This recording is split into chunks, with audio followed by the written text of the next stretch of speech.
So I wanted to go ahead and introduce our speaker for today, Miss Jennison.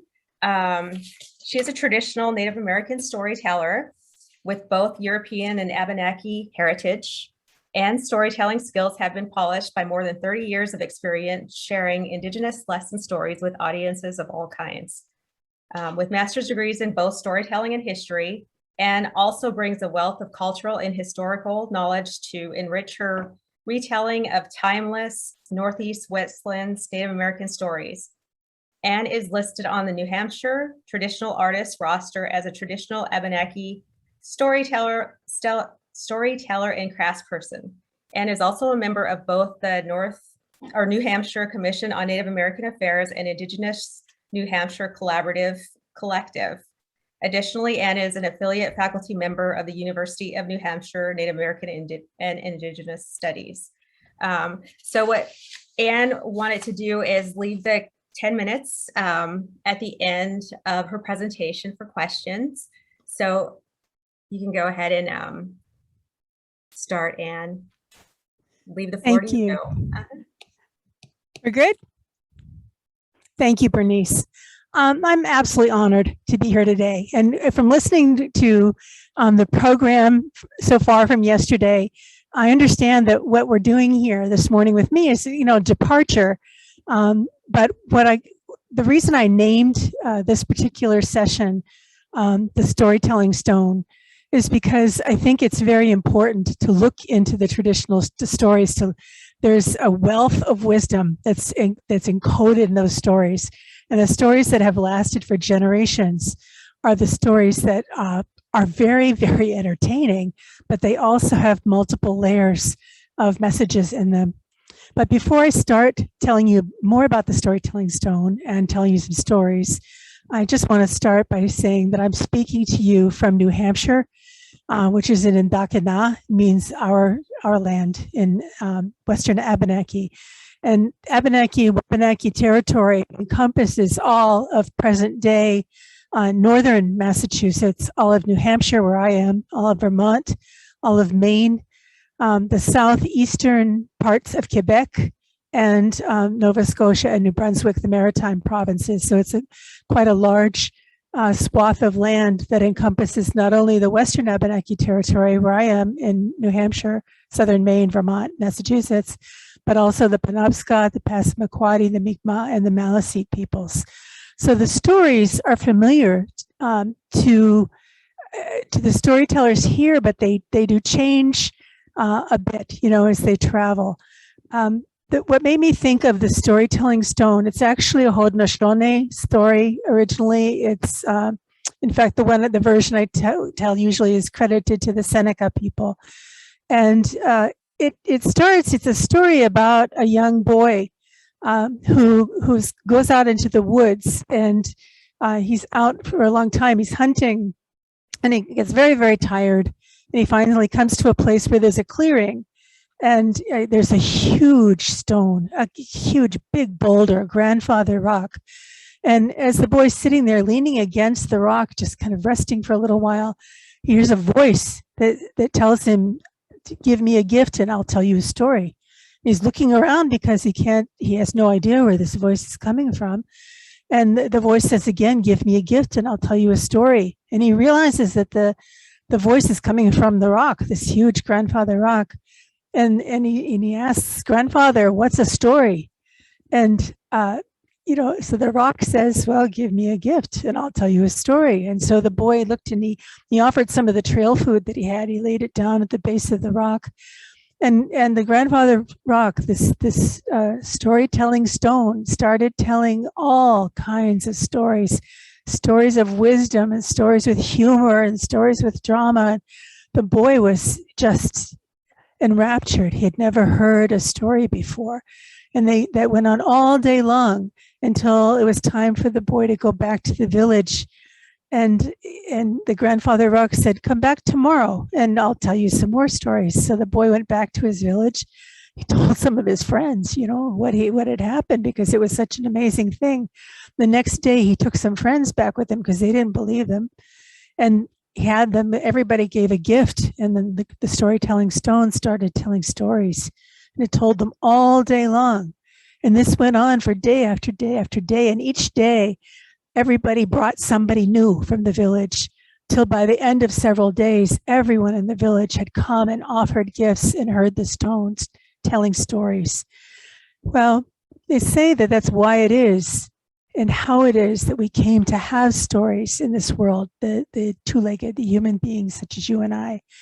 And, it is that we need to understand that the stories come from Mother Earth, that the stories have the wisdom of the earth in them. And that's why we listen to them, even when they don't seem to have direct impact, on our lives. They hit us, each one of us, where our life experience meets the story. And there may be things in there you don't hear the first time, but when you've heard the story more than one times or many, many times, each time you carry away something different. So the first story that I want to tell you this morning is a Wabanaki story. It came to me first as a story from the Penobscot people, but I've heard through my career other storytellers from all around the Northeast Woodlands tell different versions of the story of the doll with no face. It's said that long time ago, in the beginning of the world, when the Creator gave us first foods, the corn and the beans and the squash, they grew together and they were providing the sustenance that allowed people to settle down and live in one place. But the spirit of the corn wanted to do something even more for the human beings. So she spoke to Creator, the Gitsinawask, the Great Spirit, and asked what else she could possibly give to her friends, the human beings, that would be of help, that would be a gift. And the Creator said, you have this husk that's on the outside of each ear of corn. You could take that and you could make a doll to give to the children, to play with them and keep them company.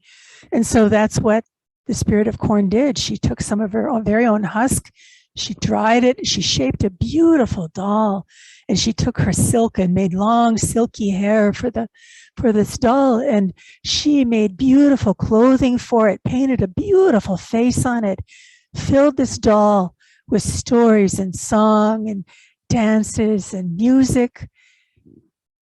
Well, the doll went from village to village to village. And everywhere that doll went, she played with the children. She kept them company so that their mothers and their fathers and their grandmothers and their grandfathers could work, not have to worry about what the smallest children were doing. Oh, she taught them songs, she taught them dances, she played games, she told them stories, and she would travel from village to village doing this. And she was a very good friend and a help to the human beings. But one day she was playing with a little girl, and it had rained recently. And there were puddles all over the ground everywhere. And the corn husk doll happened to look down, and she saw her own reflection in the water. And she stopped and she looked at it. She'd never seen her own reflection before. She looked and she said, "Oh, look at that. Oh, Corn Spirit did a nice job. Oh, I'm beautiful." She had no idea. Well, from that time on, while she was supposed to be playing with the children, every time she passed a place where there was still water, a gently flowing creek or a pond or even a container filled with water, and she could see her reflection, she would stop and admire herself, her beautiful clothing, her beautiful face, her beautiful hair. When she stopped being such a good companion for the children, she wasn't so much of a help anymore because she was too busy admiring herself. Well, this went on for quite a while, and finally the Great Spirit sent an owl down to remind the corn husk doll what she was supposed to be doing. And for a while, she remembered, she took that warning to heart, and she started being a better friend and telling more stories and teaching more games. But then she got distracted again, and she was just admiring herself in her reflection. Well, the Creator sent this owl another time, and a second time, and a third time. And each time she was warned, the doll would go back and do her job for a while and do it well, but then she'd get distracted. Well, the third time the owl had come and had warned her that she really was out of chances, that there was going to be some kind of a punishment if she couldn't, stay focused on what her job was supposed to be and why she'd been created. Well, of course, she got distracted. And so finally, one day she was looking again, distracted, looking at her beautiful reflection, and the owl came down a fourth time, and its claws just hit the water in front of her and snatched her reflection and flew away. And when the cornhusk doll looked down, she couldn't see her face at all. Oh, her reflection had completely disappeared. And from that time on, she wasn't distracted anymore, and she realized she was enjoying the company of the children, and she was back to telling them games, teaching them games, telling them stories, dancing with them. And from that time on, she was a very, very good companion to the children as she went from village to village. But they say that's why it is from that day until this, that when you see a doll made of corn husk, it will never, ever have a face painted on it, because it's meant to remind us that we are so much more important for us to be of service and to be a good friend and a helper than it is to worry about our own reflection and how we look. And that's the end of that story. And that's how that story goes. Ho, hey. Every once in a while when I'm telling stories, I have a habit of asking ho. And when I'm with a live audience, when we're all together, the way storytelling, feels like it ought to be traditionally, people who are listening will answer hey. And wherever stories are told, there's often that sort of call and response phrase. Now here in New England, we just get to the point, ho and hey. I can remember hearing a wonderful Northwest Coast storyteller tell stories years ago. And he told stories. He studied with the elders, and he was learning about 8 different indigenous Northwest languages, variations. And he would teach this, he would tell the stories, but he would teach the call and response phrase, and each one was about a sentence long. And he got such a kick out of hearing the audiences trying to, especially I heard him in New England. I heard him at a storytelling festival in Massachusetts about 30 years ago. And he would just be laughing at us as we were trying to pronounce the words in the language that he would teach us, be it Tlingit or Haida, whatever it was. And, hear our response coming back to him. And then throughout the story, that got to be quite a game. But here in New England, I say, hey, and the answer is ho. So once in a while, that's going to come out in my stories, and it's just sort of ingrained in me. The next story I want to tell you is, it features a being named Gluskabe. And depending on where you live, where one lives in Wabanaki territory, the name could be different. It could be Gluskabe or Kloskerbe, Gluskomba, Gluskap, Kalyuskap. It depends on which dialect of Wabanaki language. And the stories change a little bit sometimes geographically, features that are identified in them, depending on if you're telling a story in Vermont, the lay of the land is very different than, say, up in Nova Scotia. And so Gluskabe is still in both places, but the terrain around him, the waters and the land take different shapes. But Gluskabe is very, very interesting. He's not the two-legged, such as you and I, and not creator, not Double Duck, the owner creator. But somewhere in between. It said that when creator had just made creation, I was looking around and looking at how beautiful it was and just dusting the dust that was left over from making creation.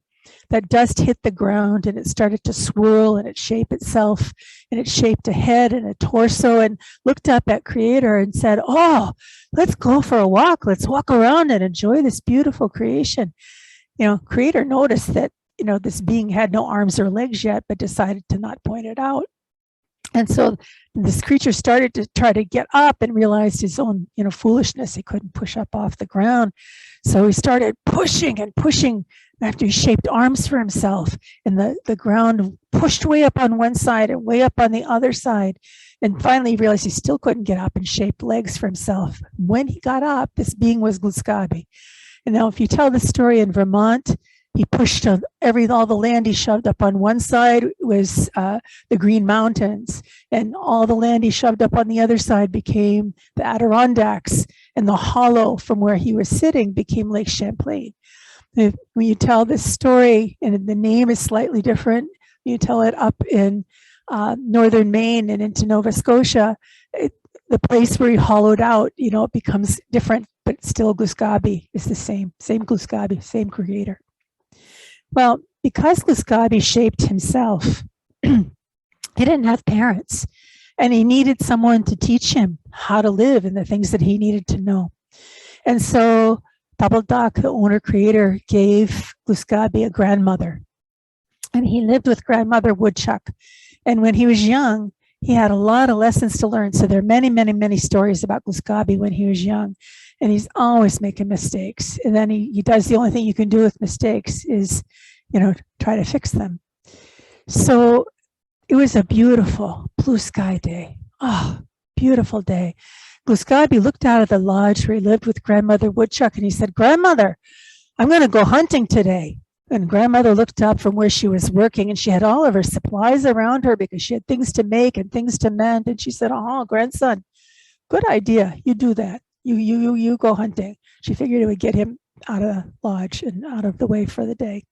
So he took his quiver of arrows and his bow, and he left the lodge, and he started across a clearing toward the woodlands. But he was not an experienced hunter, and he made a lot of noise on his way out there. He wasn't walking quietly.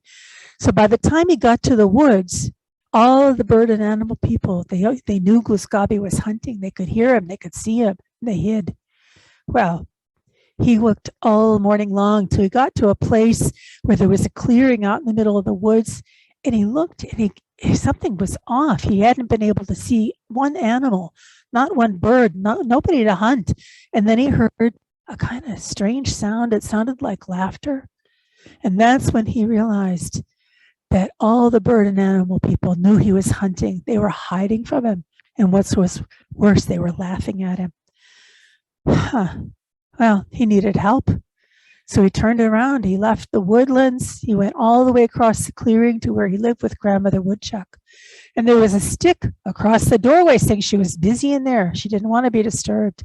But he just knocked the stick to one side. He went charging on into their lodge.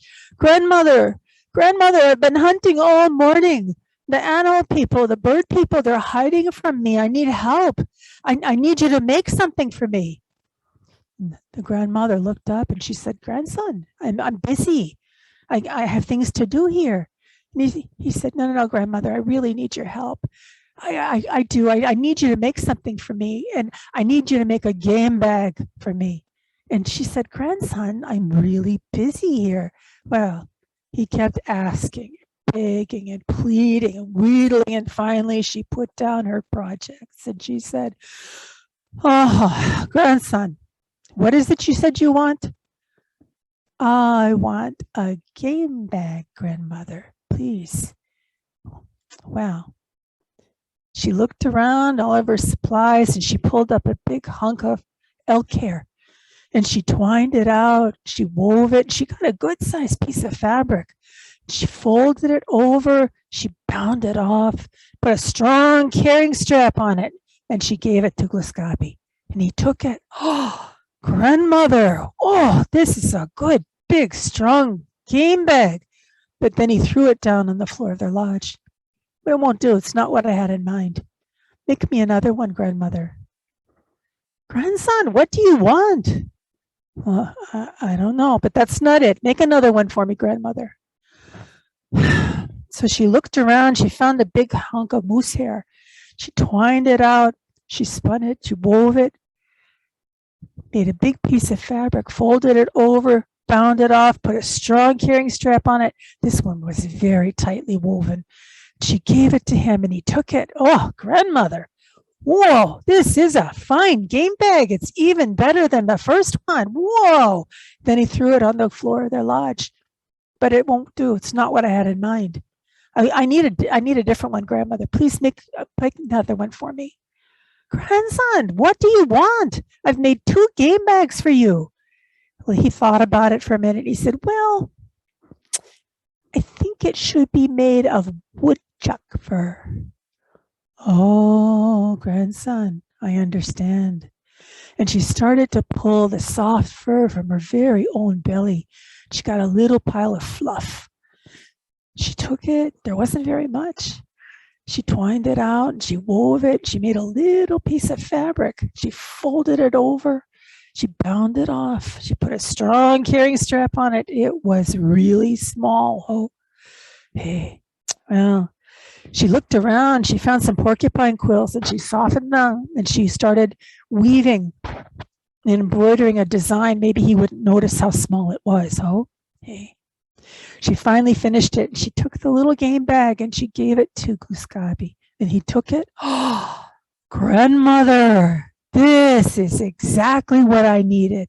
Julioni, thank you, grandmother. And he took the game bag and he tied it on his belt. You see, he knew because she put her own self into it that it was special and it was going to have power.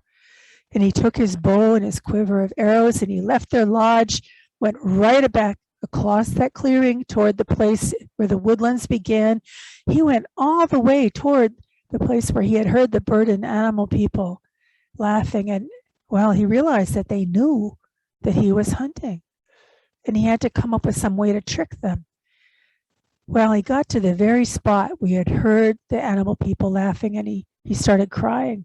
Oh, it's such bad news. Oh, it's terrible. Oh, the world is ending. The world is going to end. And all my friends, the animal people, the bird people, they're just going to fall off. Oh, it's terrible. And he's looking around to see who's listening. Well, they heard him. They were from all their hiding places. They started calling out, did you hear that? The world is ending. The world is ending. What are we going to do? The world is ending. And they started telling each other this, the world was ending. And well, they forgot to be afraid of Guskabi. They came running out from their hiding places. And they said, Guskabi, have you heard? The world is ending. You have to help us, friend. Please, you've got to help us. Can you do something? And he said, well, maybe there's something I could do. I just happen to have a little game bag here. And he took it and he said, I know it doesn't look like much, but it's special. I'm going to put it on the ground and open it up. And all you have to do is get in. And when the world ends, I will keep you safe. Oh? And they said, hey, you would do that for us, Guskabi. So sure enough, he put the bag down on the ground in front of him. He opened it up and he stepped back and the snakes slithered in and rabbits hopped in and deer bounded in and bear lumbered in and birds flew in. Pretty soon, every being in the woodlands somehow got into Guskabi's magical bag. It got bigger, they got smaller, don't know. But he looked around. No one left in the woodlands. He cinched up the bag, he hefted it up on his shoulder. He said, supper time. He turned around, he went out of the woods, went back across the clearing to the lodge where he lived with Grandmother Woodchuck. That stick was back across the doorway, saying she was busy in there, didn't want to be disturbed. But he just knocked it to one side. He went charging on into their home. Grandmother, you won't believe this. Look at this. And he took the bag and he hefted it off his shoulder, put it down on the floor of their home. And she's looking at it and said, grandson, what have you done now? And he told her, I tricked all of the animal people and bird people into my game bag. Look, grandmother, look. And she looked and there's like all kinds of knobby things pushing out of the bag. And she said, grandson, why? Why did you do that? And he said, well, no, grandmother, look, they're all in there. And when we get hungry, all I have to do is reach in and grab someone. And I'm never going to have to hunt again. And we'll always have food. She said, yeah, grandson. So you say you got all of them? All of the bird people and all the animal people? Oh, yes, grandmother, I got them all. Nobody left out there. You're really sure, grandson? There are no bird people or animal people left out there? He said, no, I got them all, grandmother. Why? She looked at the bag and she looked at him and she said, well, grandson, if you have all the animal and bird people in the woodlands in that bag, and I grant you it would be easier to not have to hunt, but, well, what are your children going to eat if there are no animals or birds out in the woods? And what are your children's children going to eat? Well, he hadn't thought about that. Oh, grandmother, I understand. He cinched up the bag and he put it up on his shoulder and stomping out of their lodge and went stomping across the clearing. He knew he had to put them back, but he didn't want them to know he had tricked them. So he came up with another idea and stomped right out to that place in the woodlands where he had tricked all the bird and animal people to get into his bag. And he put it on the ground. He opened it up. He stepped back and he said, "It's okay. The world ended, but I put it back together again. It's safe. You can come out now."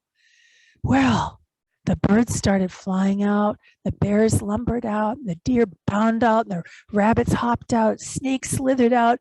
They all went back to their homes and they looked. Oh, Gluskabe, nice job. Whoa, everything looks really, really good. And then they looked very, very closely at their homes. And they realized that absolutely nothing had changed since earlier in the day. And that's when they realized Gluskabe had tricked them. They say that's why it is from that day until this, if a hunter goes out into the woods to a place where no human being has ever even hunted before and takes his game bag and puts it down on the ground and stands back, opens it up, stands back, not one creature in the entire woodlands is going to climb into that bag because they remembered what happened so long ago when Gluskabe tricked them. And that's the end of that story. And that's how it goes. Oh, hey.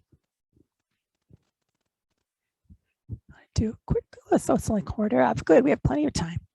I think I'm going to hop to the southeastern woodlands for the next story. This is a story that comes from the Cherokee people. It's a story that is it's beautiful, and it's made its way certainly up and down the East Coast, up here in the Northeast Woodlands. The story is told a lot, especially in the Strawberry Moon, and up here that's in June. And this story is about first man and first woman. They were very, very new, and they had a lot to learn, first man and first woman. And they learned how to build a lodge so they could have a home. First man, he enjoyed going out and hunting for food. And first woman learned how to gather food that was already growing, how to gather all sorts of herbs and things that were growing that they could eat. And one morning when they woke up, first man said, well, it was a good day, it was a fine day, and he was going to go off and go hunting. And first woman said, yeah, well, good, that's good. I'll busy myself here, and when you come back, I'll have some kind of a nice soup going, so there'll be some supper for you. And so first man went off to go hunting, and first woman went out to gather things. And when she went out, she saw something she had not seen before. There were these beautiful colored things. Everywhere she went, she saw all kinds of beautiful colors. And she went up to them and she looked at them and she smelled them and she picked them. They were the very first flowers. Oh, they were beautiful. And she thought, first man would really like these. So she spent the whole morning picking flowers, armloads and armloads of flowers, taking them back to their home and filling them all kinds of containers with flowers. Well, she thought he would really enjoy this. She spent the whole afternoon collecting flowers till the whole inside of their lodge was filled with beautiful scent and beautiful colors. She completely forgot she was supposed to be cooking something too. But boy, those flowers were beautiful. Well, as evening started to come on, first man came back and she said, come look and see these. You have to see these. I collected all these to share with you. They're beautiful. And he went into their lodge and he looked at them and said, yeah, pretty. I'm hungry. Is there some food? And she said, no. You have to stop. You have to smell them. They smell beautiful. So he went over to a bunch of them and went, yep, smell good. I'm pretty hungry. Is there something to eat? I'm hungry. Well, she couldn't understand why he couldn't stop and enjoy the beauty of these flowers. And well, he couldn't understand why there wasn't some food to eat. And they got pretty angry with each other. and they couldn't really communicate. They couldn't really talk. They couldn't get past this. And so finally, first woman left. She just left. She had to think this, and she had to think about this, about why they couldn't understand each other. She turned her back to the lodge and she just walked. She walked. Her head was down and she was walking fast, and she didn't turn back. She was walking straight away from their home. She had to think about what had happened there, and think about how angry she was. She was very angry with First Man.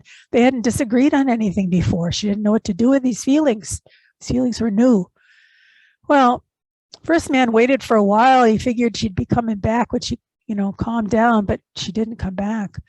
An hour passed, another hour passed. It was getting really dark out. Well, he went out and he found her trail and he started following her tracks. And that's when he realized she'd been gone for a long time. And from her tracks, he could tell she was really moving. He didn't know what to do. He tracked until the middle of the night. He got tired and he just had to sit down and rest for a while. But where she was, she'd had to stop to rest too. And she was way far ahead of him.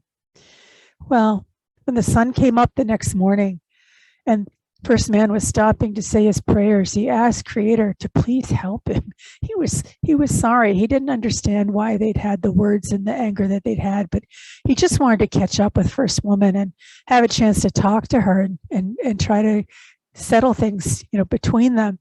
Well, Creator understood, heard First Man's sorrow, and decided to help. So where First Woman was way far ahead and she was up again, she was walking still away from their lodge. She had not come to any idea about how to fix the problem.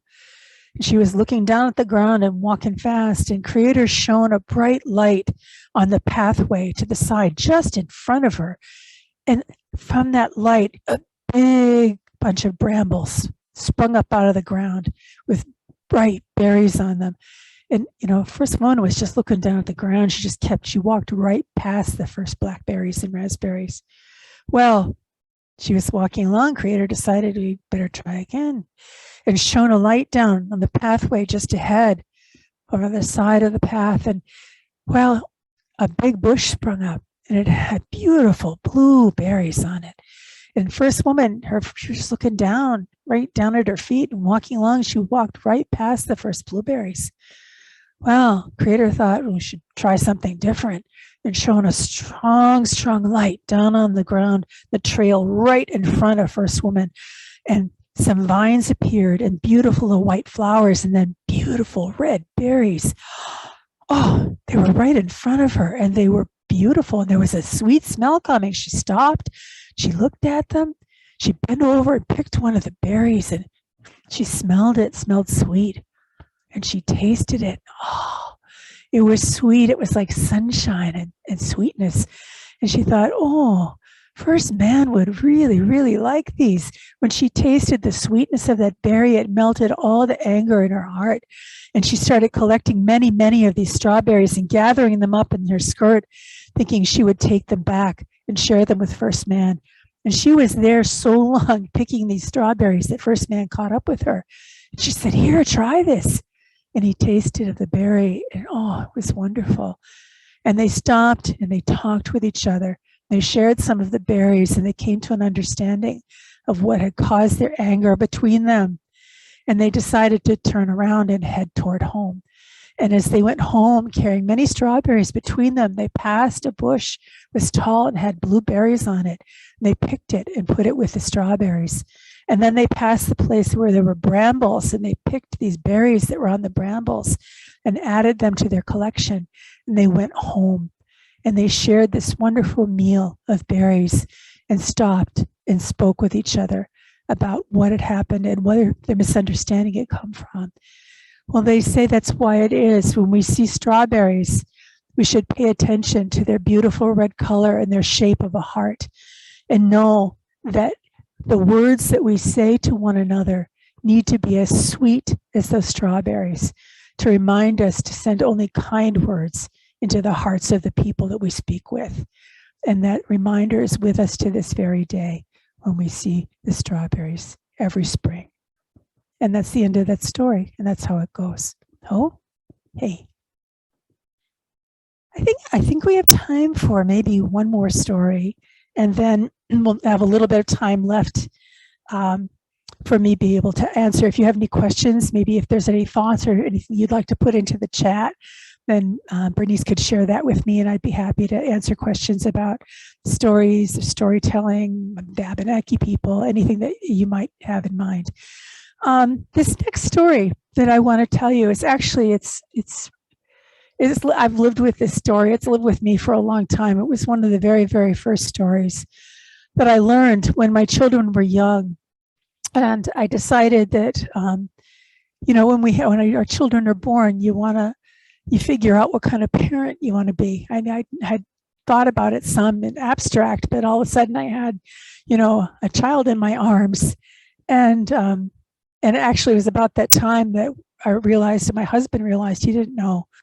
I mean, I was looking at this child that I thought to my eyes looked way more indigenous than I did. And I looked at my husband and I said, well, you know, what haven't you been telling me?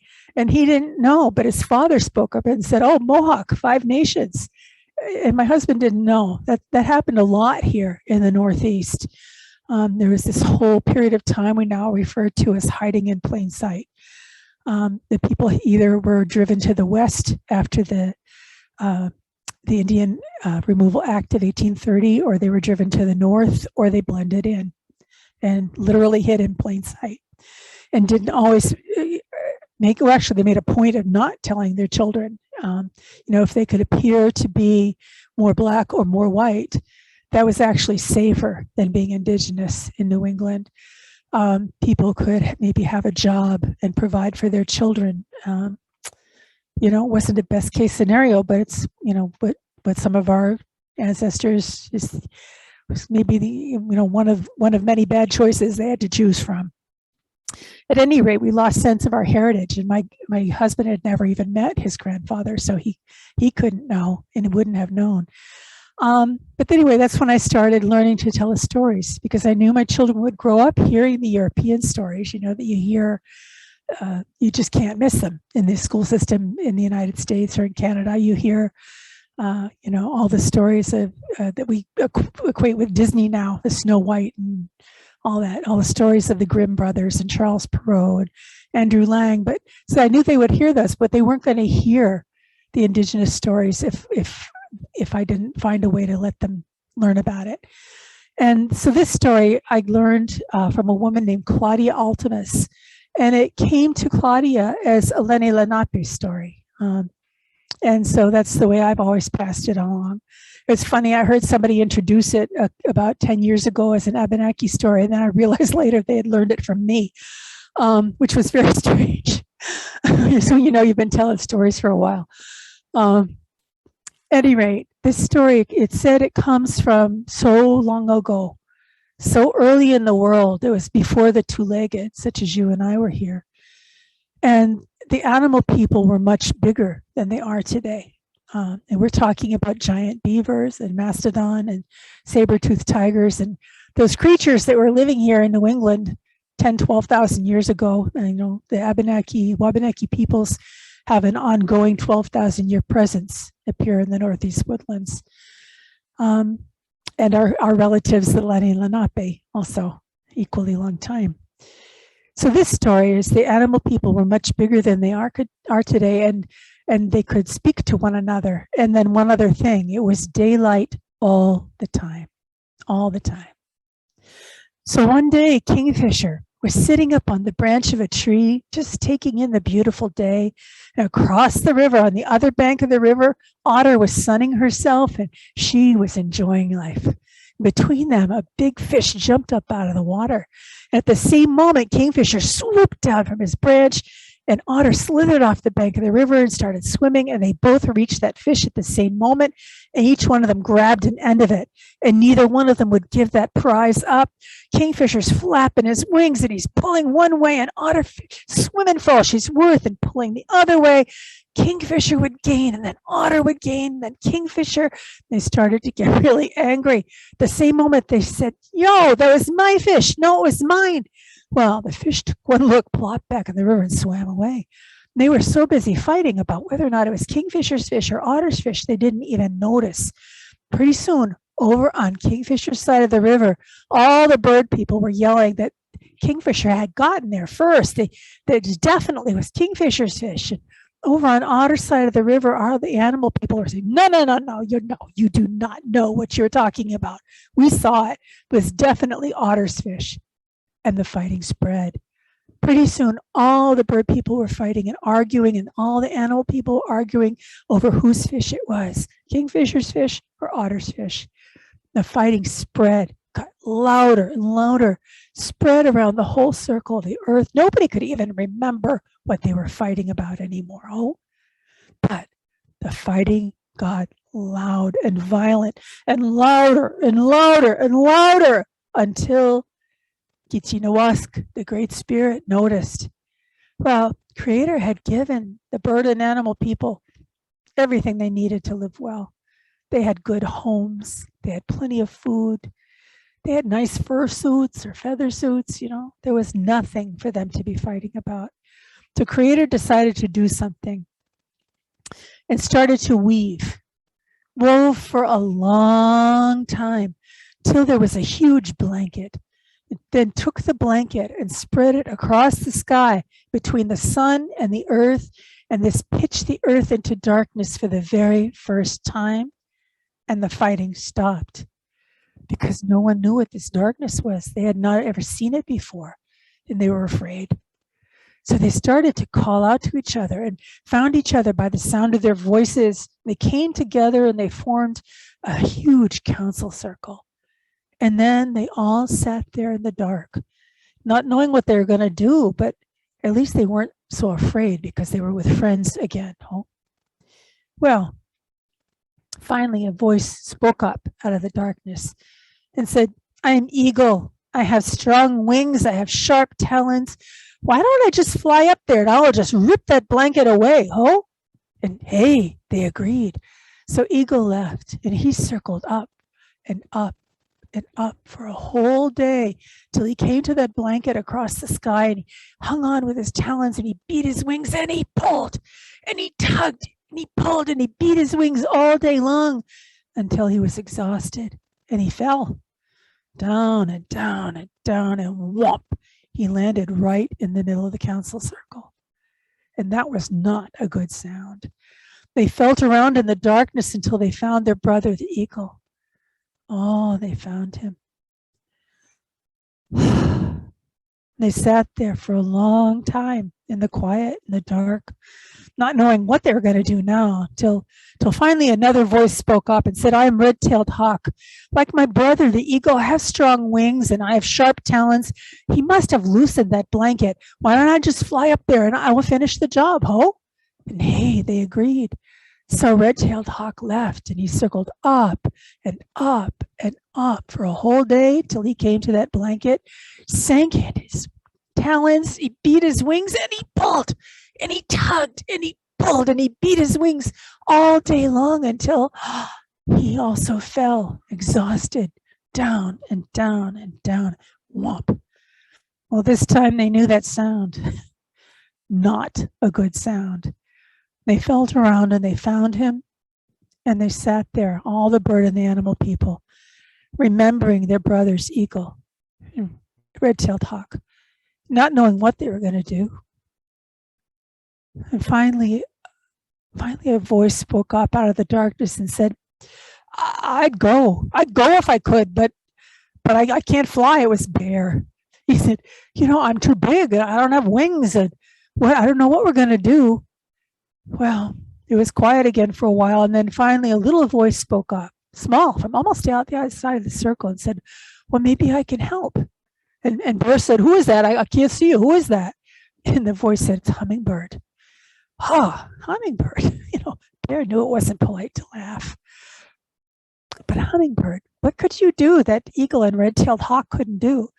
She said, I'm not sure, but I'm willing to try. Well, they talked about it in the council, and most of them thought it'd be a big waste of time. But finally the bear said, look, I don't hear anyone else offering. I say we should let her try, ho? And hey, they agreed. So Hummingbird left and she started circling up. 1 day, 2 days, 3 days, It took her 4 days just to get to the blanket that was across the sky.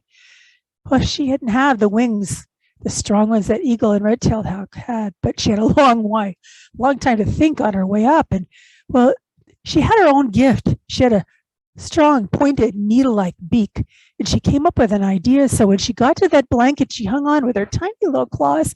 She took her beak and poked it right through the blanket and pulled it out. And one single beam of light came through the blanket and down to the earth below. And she was excited. She was encouraged. So she started flying around, poking lots and lots of holes. And for every hole she poked in the blanket, a beam of light would come through the blanket and down to the earth. And pretty soon she had poked so many holes in the blanket that the sky was filled with twinkling lights, and down on the earth, the animal people and the bird people could just begin to start to see each other in this new glimmering light. And they started to sing and drum and dance, and they sent up such a good noise that Hummingbird got inspired. She flew around poking thousands of holes. She even started to poke outlines of pictures, even like a big bear, because bear had stood up for her in the circle. But finally she got tired. She came circling down. 1 day, 2 days, 3 days, 4. She landed right in the circle, right by Bear. And Bear looked down and said, "Hummingbird, look up. Look what you've done." And she looked up. The sky was filled with twinkling lights, number beyond counting. It was beautiful. She'd done it all by herself with just the encouragement of her friends. Well, from that time on, there was enough glimmering light so the animal people, the bird people could find their homes again. They could find food. Some of them even really liked this new twilight world. Bat learned how to bounce sound off things to find his way around. Owl's eyes sharp, could hunt better. And there's little peeper creatures that started making beautiful songs about the new twilight world. And the rest of them remembered what had happened when Creator noticed them last time, and they decided to just, be quiet and get along. And then one day, Creator noticed the quiet and the peace and decided that there had been enough of a lesson taught, and drew that blanket back from across the sky. And there was sunlight. It was so bright, it blinded their eyes, but it was warm. It felt so good. Well, Creator decided that there should still be a reminder to not have that kind of fighting on Earth, and so decided to bring that blanket back across the sky for half of every day, to have nighttime and stars, and take it away again the other half of every day for sunlight and warmth. And so that's how we came to have nighttime as well as day, and how Hummingbird put the stars in the sky, according to the Lenni Lenape people. And that's how that story goes. Oh, hey. Thank you for letting me share these stories with you. It's been a true pleasure. I guess I would like to just take a moment and see if anybody has any comments or questions at all. How are we doing for time? I always try to, oh good, okay. Oh yeah, we're good. So if you have anything, you could just put it in chat and Bernice would relay it to me, or if you just want to enjoy, that's okay too. Thank you, you're welcome. I can see that one. I often get distracted I don't really look. Thank you.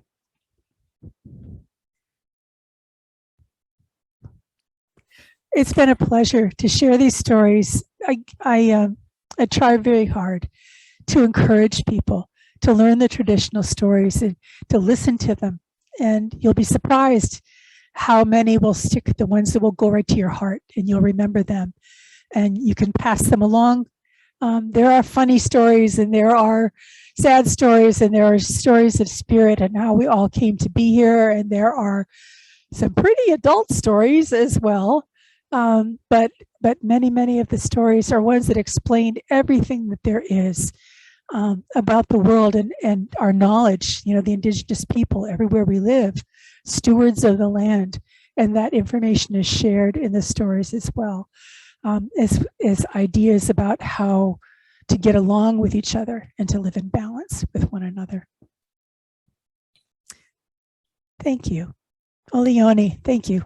I can see that there are some appreciations and they are such good stories. Very honored to be able to share them with you.